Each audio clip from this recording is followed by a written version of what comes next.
You are watching NetSoft IT Academy. 905-812-2923. info@netsoftatacademy.com. www.netsoftatacademy.com. Hello everyone, welcome back to the Beginner's Guide to Azure series. In our last episode, we created our first Azure virtual machine. And now it's time to look at something every workload relies on. That is a fast and reliable storage. Well, Azure Storage is flexible, scalable, and it is designed to support everything from small files to massive data lakes. In this video, we are going to break it all down. From the different types of storage to how you secure, monitor, and manage your data effectively. So let's get started. So what is Azure Storage? Well, Azure Storage is Microsoft's cloud-based storage platform. It gives you a set of services designed for different types of data and different use cases or scenarios. It is built for high durability, strong security, and global availability. You'll find it being used in web application, backup and disaster recovery, virtual machine disk storage, streaming data storage, and data analytics pipelines. The key to using Azure Storage well is knowing which type of storage fits your scenario or needs. There are multiple types of storage, and each type of storage will give you different kind of throughput and pricing bracket. Now let's quickly go over the main types of storage available in Azure. The most common one is the blob storage, which is used for unstructured data storage like images, videos, logs, or backups.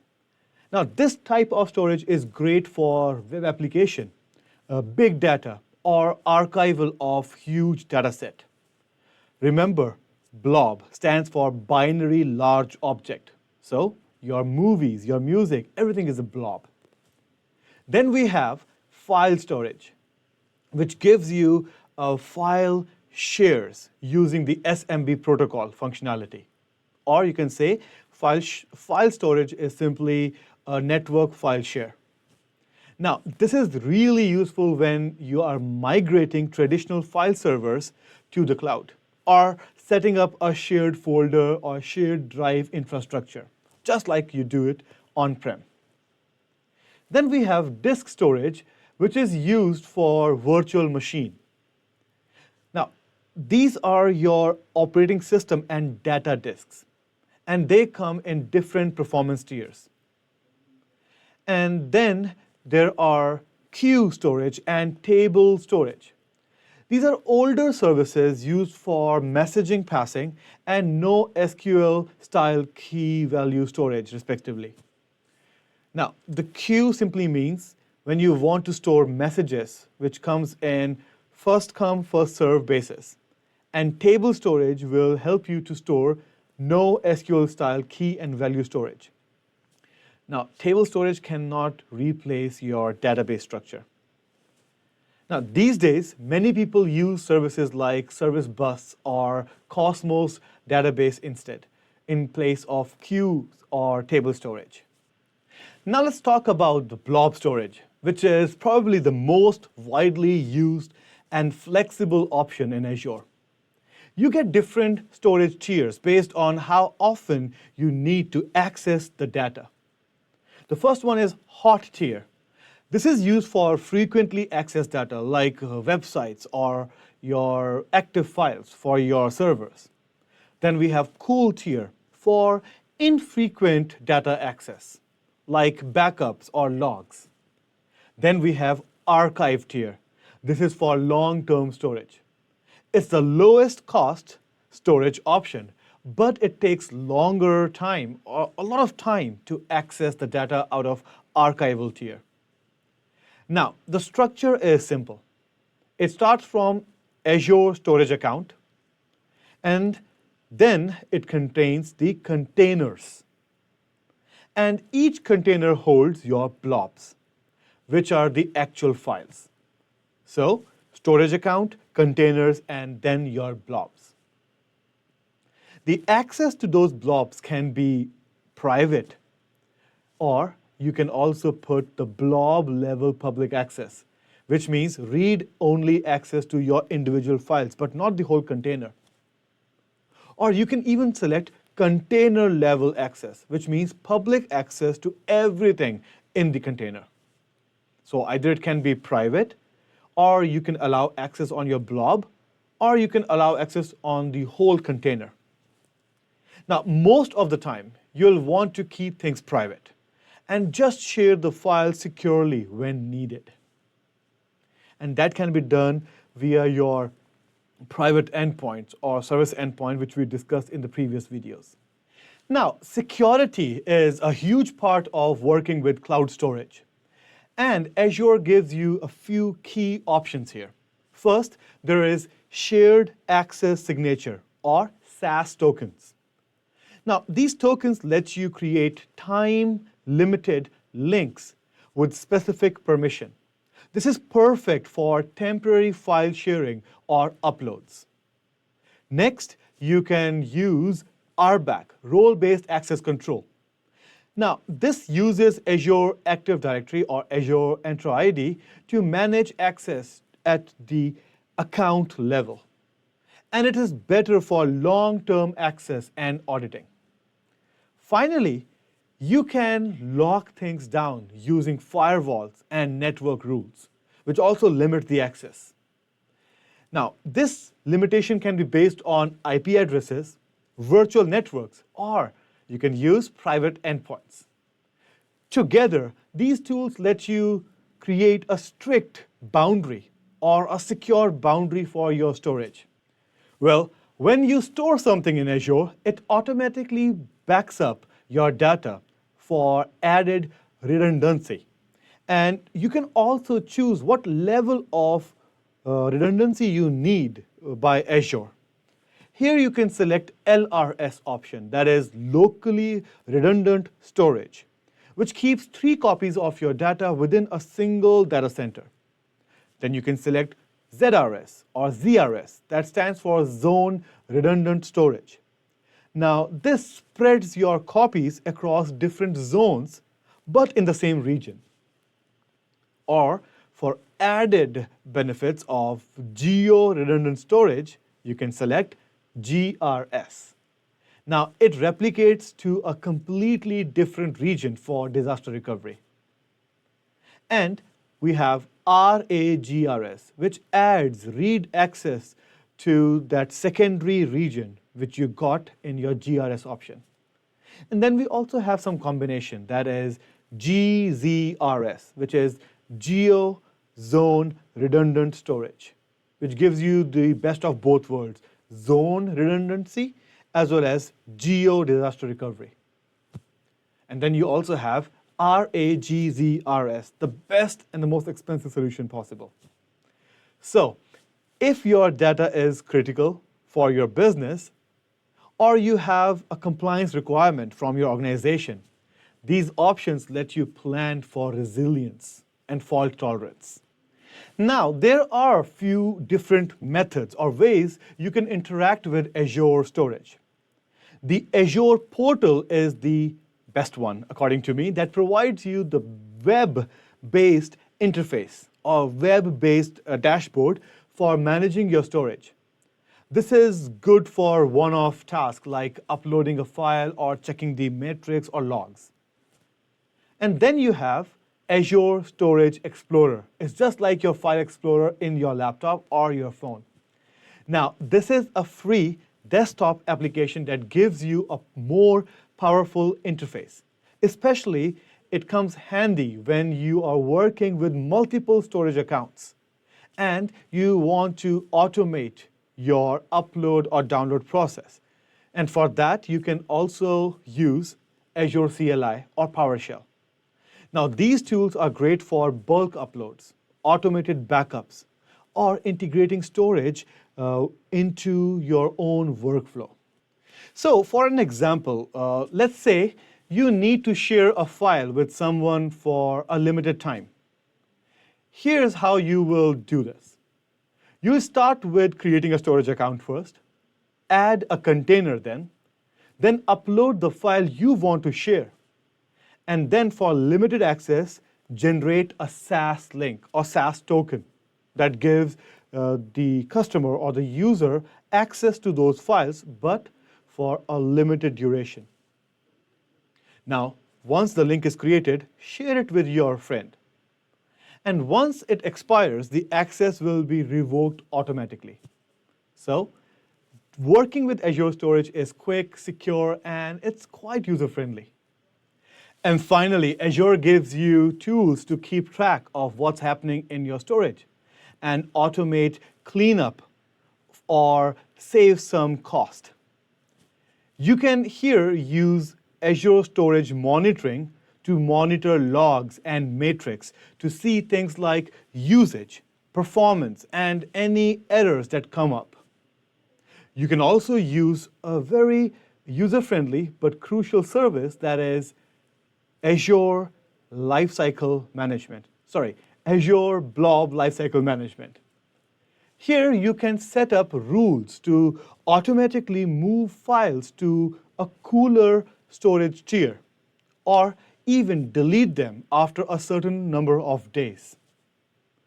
If no one is using, let's say, a particular file, then that file must go to cooler tier and then even archive and then delete. This way, you will get the best performance, as well as you will save a lot of money by moving your resources to a cheaper tier if no one is using it. Well, this is great for managing cost and also applying long-term retention policies without manual efforts. All right, now let's look at the storage solution provided by Azure. So to create a storage account, just search for storage account.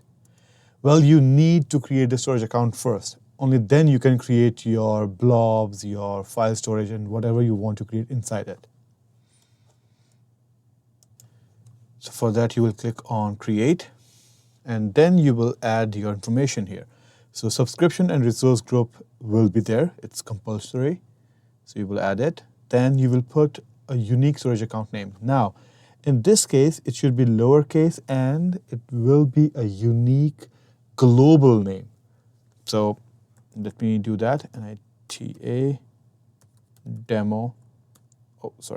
NITA demo. All right, no one have this account name. That is nice. Canada Central, preferred storage type.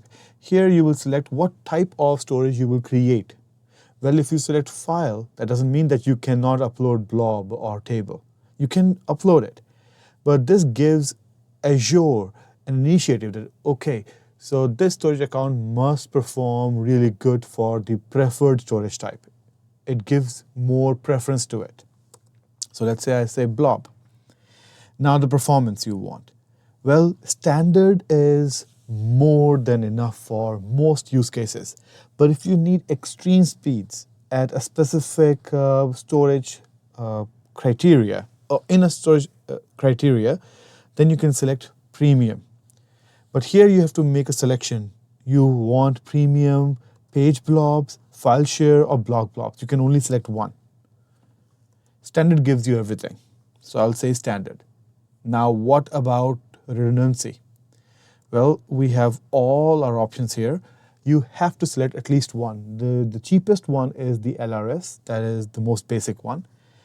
You have LRS, you have GRS, you have ZRS, then you have GZRS, which is a combination of both. Then where is your read access? Well, whenever you select it and you select this option, this becomes RA-GZRS, means a read access will be given on the secondary side or secondary side as well. If you say GRS, again, this is RA-GRS, this is just GRS. If you're just doing the demo, LRS is more than enough. Then click Next. No need to change anything in the advanced options for a basic demo, but if you go down, here, this thing is important. You can select what kind of performance you want for your blob storage. Do you want the best performance that is hot? Then this is optimized somewhere in the middle, cool performance and then cold performance. So let's say we select hot, click next. For networking. Now, do you want this storage account to be accessible by anyone all over the world? Maybe you are going to upload some blobs which you want to, give access to everyone. Then you can say, yeah, enable public access. But if you disable it, then you can create service endpoints or you can create private endpoints so that a particular virtual network can access your resources. But in our case, public access is good enough. You can also limit the access to a specific network IPs or network IP subnets if you want. This will reduce your scope and at least increase security a little bit. And please don't enable public access for your storage account if you have anything sensitive in it, because this is the least secure method to use a storage account. Then data protection. Azure by default gives you 7 days of soft delete data retention. But you can disable it if you don't want to retain data for 7 days. Soft delete simply means that when you delete something, it will hold it for 7 days and then you can permanently remove it. It's just like your picture app in your phone. When you delete the pictures, it goes to delete folder for 30 days and then it is removed. Same logic. Click next. Now, this is one of the most important feature or service offered by Azure. That is encryption. Data at rest is always encrypted in Azure Storage solution. But now, do you want Microsoft to manage the encryption keys? You can select that. Or if you want to manage it, you can also select it. Well, if you want to do it, you must have a vault to store the keys. In my case, Microsoft will manage it. It's all okay. Click next, next, and create your storage account.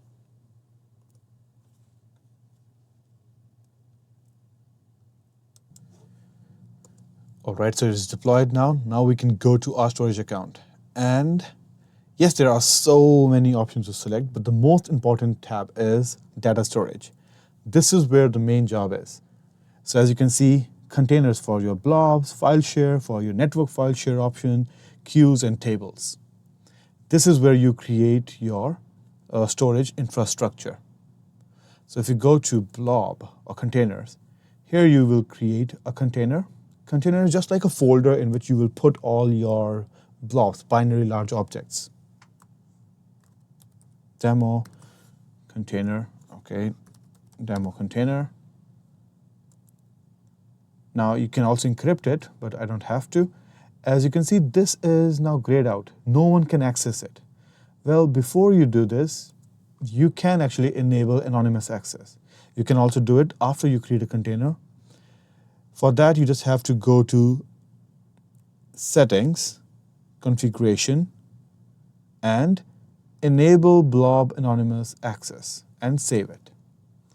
It used to be enabled by default, a few years ago, but now Microsoft changed the settings and disabled it by default because disabling it is more secure. You don't want to give anonymous access to your blob by accident, unintentionally. So this is ready. I can select it, and now I can change the access level to anyone can access the whole container. Well, when you change the option, give it some time.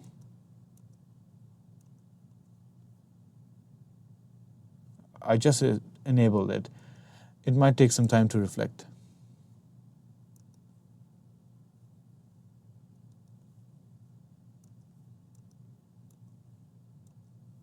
Yeah. All right. Now you just upload your blobs to it. So you click on upload. Now you can upload a file. I will select maybe, a picture.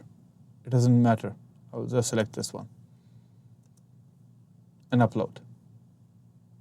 Well, you can upload a lot of data all at once as well, or you can use AZ copy to push the data from your on-prem if you're migrating a lot of data.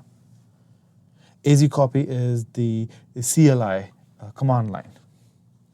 So it's done. Now, if you want to access it, well, this is a URL where this picture or your data is published. And we can test it quickly. So you just copy paste the URL, and here you go. The same picture just appears because it is now available for anonymous access. And this is how easy it is to create a container and upload your blobs. Now let's go to file share. Well, if we go to file share, let's create one. I'll call it demo file share. Again, you can change the tier. It can be transaction optimized, hot, cool. It all depends like what scenario you are running. Then click next. This is pretty awesome. By default, Azure backs up your file share. It creates a vault, and it also creates a policy to back up your data. If you delete your data, you can always restore it to the previous stable state. But for this demo, I don't want to create backup. And even if you are just creating a simple demo, then uncheck this option. Otherwise, it will create a backup vault, which you have to delete manually as well. Just review it and create. All right, now let's upload a file here as well. Again, just a demo PNG picture. It's uploaded. So if I go to browse here, as you can see, a picture is uploaded. I can also create a folder here. Let's say demo F for folder. Now, how can you access this file share? Well, this is shared over the network. So you just need the path and the machine which can look or which have line of sight to this file share. So I'll go to file share, click on it, and on top you can see connect. So you just copy it. This is the easy way. You just copy it and you say, show me the script for Windows. It is available for Linux and Mac OS as well. It will show you a script. Copy the script. And this machine is running on my Azure environment. This is just a test machine. So I will just go to PowerShell and run that script.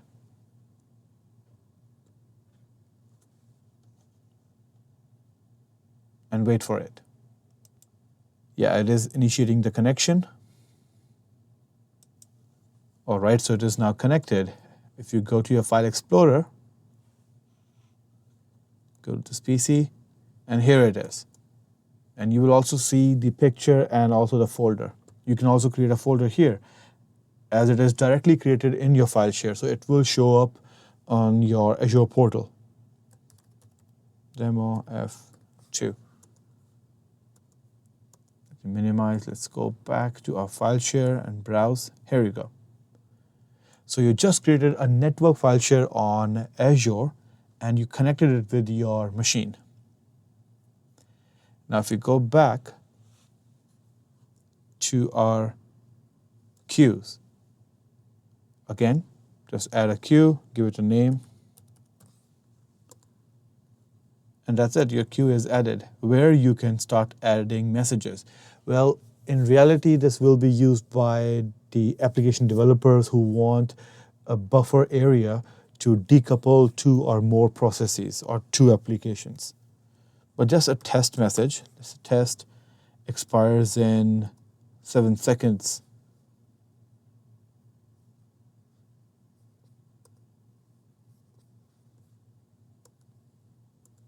Okay. All right. So a message is added and it will be expired in 7 seconds, which means it will be removed from this queue. Gone. But that's how you create a queue. And how about table? Same logic. Demo table. Just created. A table is created. Now this table URL can be used by applications or web applications who want a buffer area to store tabular data. Remember, this is not a replacement of SQL, a full relation oriented database. No, this is actually a simple, structured but non-relational data, I would say, yeah, data storage solution. Let me show you. So if you go to overview, storage browser, then click on table. Here's your table, and then you can add entry. And for the entry, you only have your value and key pair, and that's it. For example, you can add name, and it can be any of this type. It can be string. Well, it can be varchar as well. It can be binary as well. It depends on your property name. And then you can add it here. Now it's added in your table. And similarly, you can add more entries. All right, so that was your table. Now, if you want to give access to your whole storage account, well, you can do that. For that, you just need to provide your storage account name and access key. Where will you find the access key? Storage account name is very easy. You have it on top. But if you go to security, you will also find access key. You get 2 keys. And 2 keys are used for proper rotation without disabling the access, so that one server which is connected with your environment with 1 key and you want to rotate that key, well, you can also provide a second key to the same server and you can switch the first key. This way, the server will never lose the access to your storage account. And this is the key you need to provide. It's a long string. But what if you want to give a specific scope access to a user and even for a specific time period? In that case, you will create a SAS token, that is shared access signature. This is where you select what you want to provide. So basically, I can select, hey, I want to provide blob access, and I want to give him access to the service, container, as well as the object inside it. And I want this person to be able to read, write, delete, list, means all control, full control. You can also remove the control as well. You can say read, and that's it, no write and delete permission. So you can configure it. Then allowed blob index permission, yes, I'm allowing it. And this is where you can create a time period, a time window. Plus, you can also put restrictions. Let's say a specific IP address can only access this blob, and everybody else will not even be able to access this blob. And once you are happy with your configuration, you just click generate SAS keys and your SAS key will be created. Now, these keys or token will be used by your user. Maybe the user is using Storage Explorer where they can put this key to get a limited access over your environment. Now, what is Storage Explorer? That's the last thing to see, and let me show you. So I will go to my machine. This is just a Windows machine.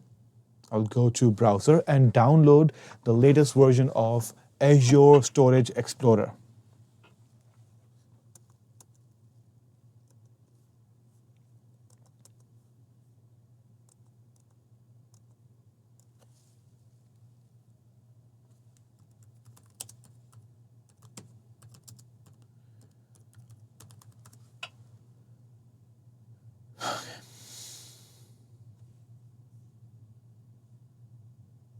All right, so let's download this. So we want this, so click on download. Download now. Now, download it for the right platform. If you're using Mac OS, then select this one. If you're using Mac OS with M series chip, M1, M2, M3, M4, then select this one. If you're using Linux, then select this one. If you're using a Snapdragon Elite chip on a Windows environment, then select this one. But if you're using i5, i7, i9, AMD Ryzen, then use this one. So we'll start downloading. Once it is done, you just install it. So your users can install it on their own machines. This gives a storage explorer, or you can say this is kind of a file explorer through which they can browse their environment. They can see the data, they can upload, download, alter, whatever they want to do. Of course, they need permission for it. So let's go ahead and install it.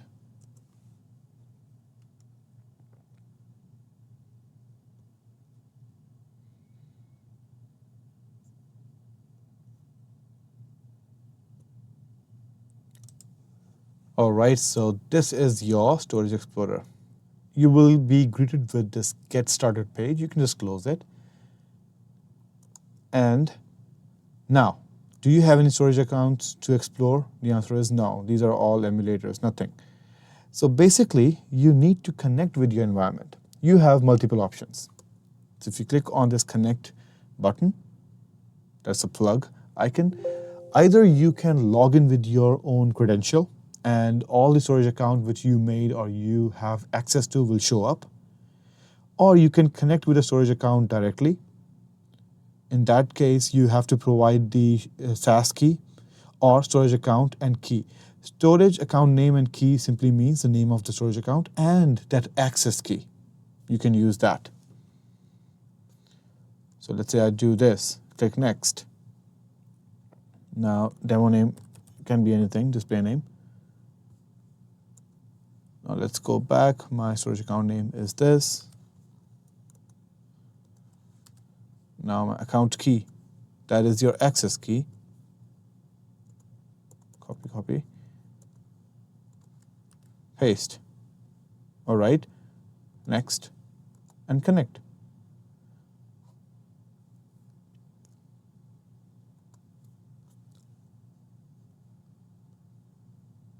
And here we go. We are connected. You can see demo. By the way, you have full access because you gave the access key the whole storage account. I have my files there. I have my file share with my stuff inside it. Then maybe there's table already. Yes, table is there. And you get full access, basically. So now let me remove this. So right click and detach. Disconnected. Now, what if you want specific access? Well, in that case, you can select, I want to connect with Blob or ADLC Gen 2, file share, queue, table, whatever you want to connect to. Let's say you want to connect to a Blob. Well, in that case, you will select shared access signature because I'm not signing in with my account. I'm just connecting with my environment, SAS keys. And this is where you will enter your directory SAS URL, the one you will copy from the access key you created at the bottom when you clicked on Generate SAS keys. Similarly, you can also connect with your file share, queues, tables, and everything. And once you're connected, even though you close it, it will remember it. So if you open it, you will get access. And if there is a time limit, well, after that time limit, even if you keep it opened, after that time limit, your access will be gone. All right, so that was your Storage Explorer. I hope you will remember how to use it. All right, so now we can recap. Azure Storage gives you several options like blob storage, file, and disk storage, as well as queue and your table storage, each with their own use case.